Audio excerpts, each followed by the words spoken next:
ओम नमः शिवाय। ओम नमः शिवाय। मार्कंडेय जी ने कहा, रघुनंदन, इसके लिए मैं आपको साधुवाद देता हूँ। आपका कल्याण हो। आपने यह बड़े पुण्य का कार्य किया है कि तीर्थ यात्रा के प्रसंग से यहाँ तक चले आए। यहाँ से अब आप आगे चलिए और अभियोगा नाम की बावली का दर्शन कीजिए। वहाँ सबका सभी आत्मी जय नौ के साथ संयोग होता है। इहलोक या परलोक में स्थित जीवित या मृत सभी प्रकार के बंधुओं से भेंट होती है। मुनीश्वर मार्कंडेय जी ने के वचन सुनकर श्री रामचंद्र जी ने महाराज दशरथ, भरत, शत्रुघ्न, माताओं तथा अन्य पूर्ववासी जनों का स्मरण किया। इस प्रकार सबका चिंतन करते करते उन्हें संध्या हो गई। तब श्री रघुनाथ जी ने मुनियों के साथ सायंकाल का संध्योपासन किया। तत्पश्चात रात्रि में भाई और पत्नी के साथ वहीं शयन किया।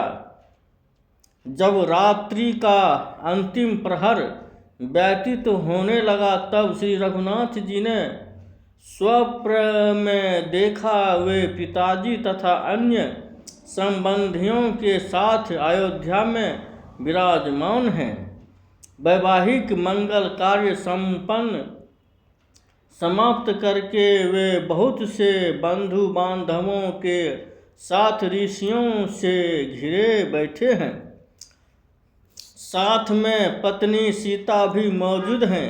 लक्ष्मण और सीता ने भी इन्हीं रूप में श्री रघुनाथ जी को देखा। सवेरा होने पर उन्होंने मुनियों से सारी बातें निवेदन की, जिन्हें सुनकर ऋषियों ने कहा, रघुनंदन, यह स्वप्न सत्य है, परंतु मृत पुरुष का जब स्वप्न में दर्शन हो तो उनके लिए श्राद्ध करना आवश्यक माना गया है। संतान के अभ्युदय की कामना रखने वाले तथा अन्य चाहने वाले पितर ही भक्त संतान को स्वप्न में दर्शन देते हैं। आपको पिता से तो वियोग था ही, माता और भरत के साथ भी 14 वर्षों तक वियोग रहेगा। अब आप राजा दशरथ का श्रद्धान कीजिए। ये सभी ऋषि महर्षि आपके भक्त हैं और आपके शुभ कार्य में सहयोग देने वाले के लिए प्रस्तुत हैं। मैं मार्कंडेय, जमदग्नि, भरद्वाज, लोमस, देवराज और शमीक ये 6 श्रेय द्विज श्राद्ध में उपस्थित रहेंगे। महाबाहो, आप केवल सामान जुटाइए। श्राद्ध में प्रधान वस्तु तो मैं इंगुदी लीसों से की खरी बेर और आमले, इनके साथ पके हुए बेल तथा भांति भांति के फूल होने चाहिए। इन सब वस्तुओं से तथा श्राद्ध संबंधित दान के द्वारा आप ब्राह्मणों को तृप्त कीजिए।